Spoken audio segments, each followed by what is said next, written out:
অন্যায়ভাবে ফিলিস্তিনি জনগণের উপরে হত্যা করছে এবং তাদের হাজার হাজার মানুষকে হত্যা করছে, তখন বিশ্ব হিউম্যান রাইটস বা ইউএন বা ইউএস তারা দেখতে পারেন না এবং তারা এ বিষয়ে কোনো প্রশ্ন তোলে নাই।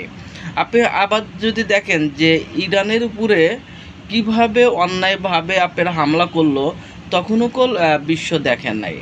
কিন্তু এখন ইরানকে কেন আমেরিকা বা পশ্চিমা বিশ্ব ধ্বংস করতে চায়? কারণ পশ্চিমা বিশ্ব ভালো করে জানতে পারছে ইরান আগামীতে শক্তিধর রাষ্ট্র হচ্ছে। এখন যদি ইরানকে পরাজিত করতে পারে, তাদের আর শত্রু থাকবে না এবং তার পরবর্তী থাকবে তুরস্ক এমনি ভীত জাতি। তুরস্করা এমনি ভয় পায়, যুদ্ধকে বেশি ভয় পায়, কারণ তুরস্ক হলো দ্বিতীয় বিশ্বযুদ্ধের পরে পরাজিত হওয়ার পরে তারা এতটা ভীত এবং তারা কখনো যুদ্ধ আর লড়তে চায় না।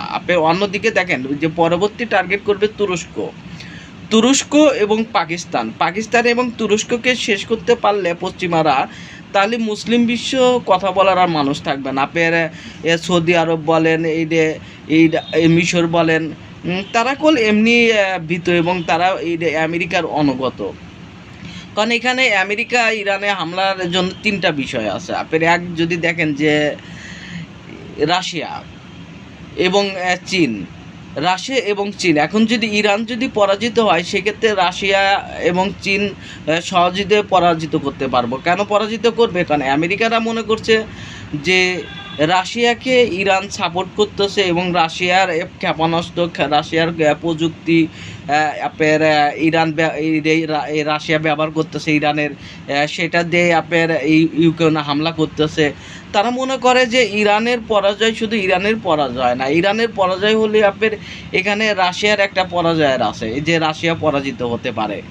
এখানে রাশিয়াকে যদি পরাজিত করতে পারে ইউক্রেন বা আমেরিকা, পশ্চিমা বিশ্ব, তাহলে পশ্চিমা বিশ্বকে আগামী 50 বছর, আরও 200 বছর বা 300 বছর তারাই পরাশক্তি হতে পারবে এবং তারা পৃথিবীতে যা ইচ্ছা তাই করতে পারবে। কারণ এখানে মেন হলো ইরান।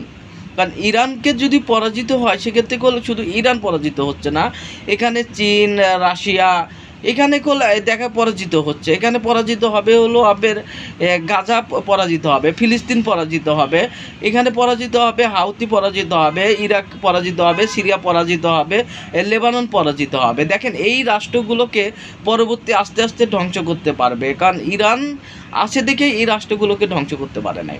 অ্যান্ড ইরান যখনই পরাজিত হবে, এই রাষ্ট্রগুলোকে পরাজিত হবে এবং এই রাষ্ট্রগুলোকে হামলা করতে পারবে।